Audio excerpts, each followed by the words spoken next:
Very nice. So what we have done here so far is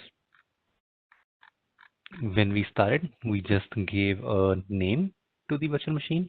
Okay, we have filled in that what the name of the virtual machine we would like to go and use, and then we have chosen from the quick start that we would like to go and use the Windows AMI or the image. Instance type we have not changed, so we have kept the T2 micro itself. Okay, no changes over there. Key pair, we gave a key pair name. We want to create a new one and given a my key. On the networking setting, we are choosing the edit one, and we are actually going to into the details of it. And that is where we have chosen that we want to go and deploy this machine in the availability zone A. Okay, we want to keep the first machine in the zone A here. And then we have chosen that we want to go and create a new firewall rule, a new security group here. We provided the name called my firewall. In the description, we can go and specify that we want to go and use an RDP service in here and also HTTP. So looking at the description, we know that, okay, what all services are permitted in this firewall rule. Okay. And here we have chosen that RDP is allowed from everywhere. There is a default setting which we have seen. And then we clicked on a button here, say add a one more security rule. So when we have chosen a new security group rule, we have selected that we want to go and use an HTTP. And HTTP is going to be available for anywhere. Okay. So that means we do have two rules now. Okay. 3389 for the RDP and it's open for all. And then we have port number 80, again open for all. That's perfect. And now we are actually going to be going and moving on to the storage side. And on the storage side, you will find that it is actually adding a 30 gig of storage automatically. Okay. So you will see it is also going to be sharing a note that this is a EBS type of a general purpose storage. Okay. We will talk more on this onto the storage category, that what different type of storages we do have, what kind of performance they do give, how much they do cost, how we can add multiple storage devices with a single machine. So as of now, we will go with the default one. 30 gig is fine. Okay, I do not want anything specific over there for this machine. So default is good. Okay, so we are all good here. So once we have selected that all the custom options, we can actually go and verify all of them here on the right hand side summary note. So if you go and look at that, it shows that I do have a Windows AMI chosen on T2 micro. We are creating a new security group and we are using a one single disk of 30 gig with this virtual machine. And we are all set to launch. We also have some advanced details which we go and talk about in a while. And at the same time, we do have a number of instances as well, which means I can go and create a multiple similar kind of instances in one go. So if I go and change this to 5, so in a one single go, it will automatically gonna go and create 5 servers for me. Okay. So let's go ahead and select this one and say launch the instance. And it's gonna go and start building this machine for me. And it's gonna be very quick and gonna say, okay, we have created this virtual machine for you. And we will go ahead and click on say view all the virtual machines which we have created here so far. It is going to take us back here to the dashboard. And on dashboard, it is showing that we do have one Windows server booting up, getting started. And we can also confirm that it is actually working here in availability zone 1A. Okay. If you need to know more details about it, we can just click on select button here, the checkbox, and it will start showing you more information down there. Okay.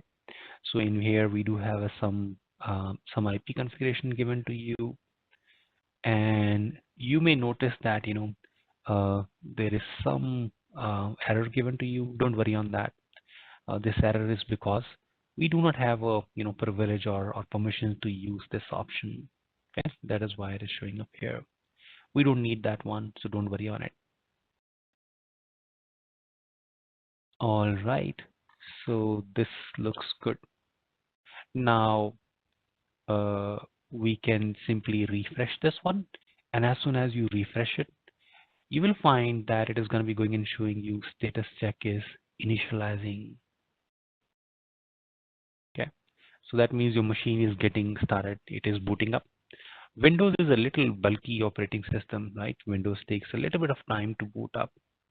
So we just need to give it a few minutes so that this machine is gonna boot up. It's gonna start. Okay. Is that working for you? Is that starting here?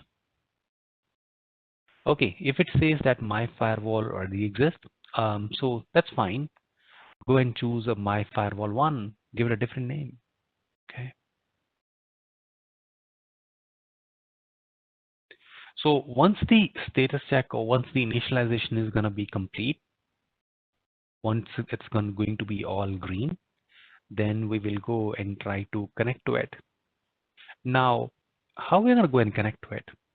So this machine is remote. Okay, it's located in some other place, and we are actually going to be going and trying to use something called remote desktop connection. So we do have one tool available here in Windows. Okay, if you are using a Windows operating system, you will have a remote desktop connection tool available over there by default. So this is how it looked like. Once you're going to be going and opening up, you can click on the search bar and say remote desktop. You will find this particular tool is going to start showing up over there. It's going to start popping up over there. Okay. Oh, how to change that to initialize? Just refresh this. Okay. Just use this refresh button.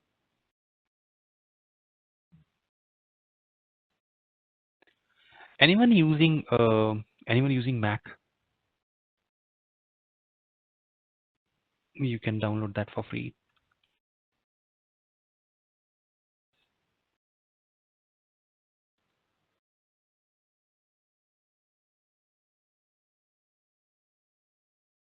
Another 30 seconds for everyone, so their machine is also going to be ready, and we will then go and try to connect to it together. Okay, show you how to connect to it.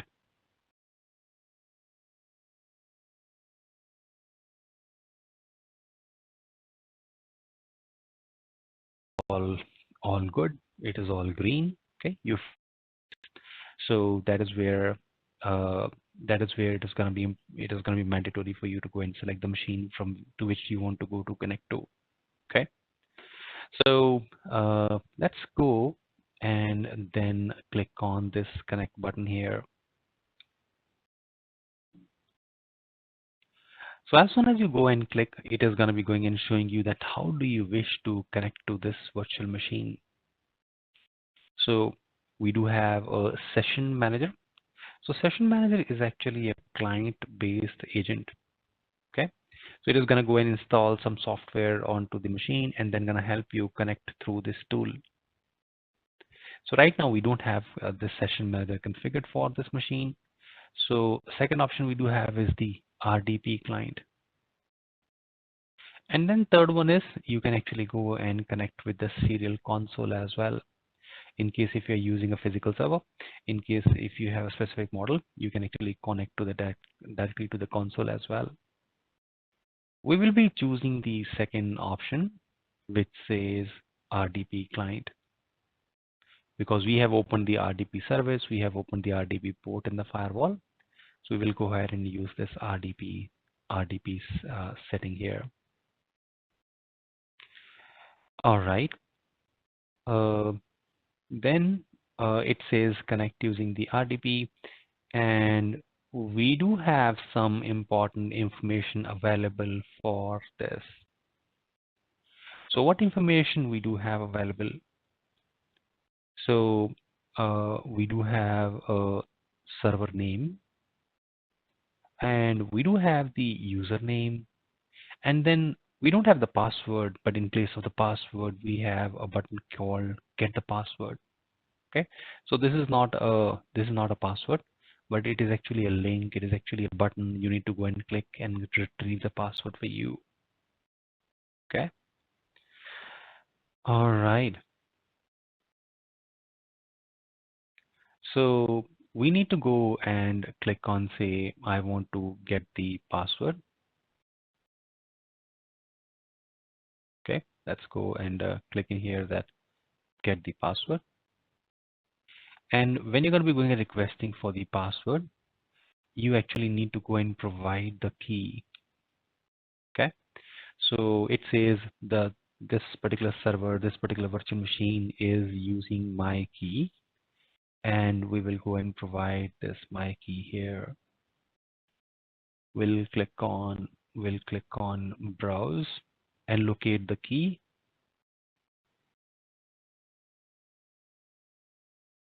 Okay,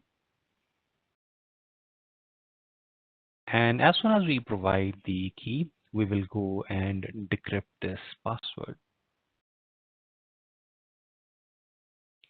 Once the password decryption is successful, you will find that now you have all the information you need to connect to this machine. Okay, so you do have a server name, username, and the password as well, and that's all is required for us to go and connect this machine. We can actually go and click on, say, I want to download this remote desktop file. This file is going to have the server name and the username automatically populated here. Okay, this is going to be automatically part of it. So let's download this file. We're going to say yes, we do trust the server and we are good to connect to it. And you will find you do have the server name and you do have the username automatically populated over there. And you just need to provide the password. And to copy the password, we do have a small icon given to it. A copy icon is available here. So we can actually go and click on this small copy icon so that we don't copy extra characters over there. So copy, and let's add here the password.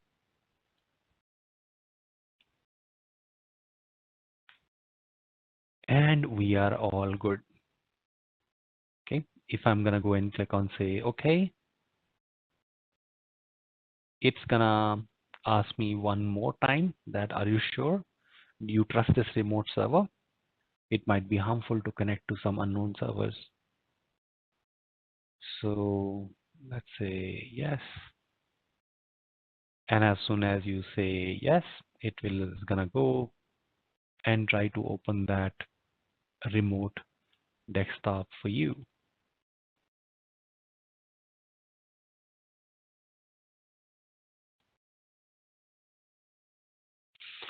Okay, what if you're gonna lose the key? We'll talk about that in a while, Pratik.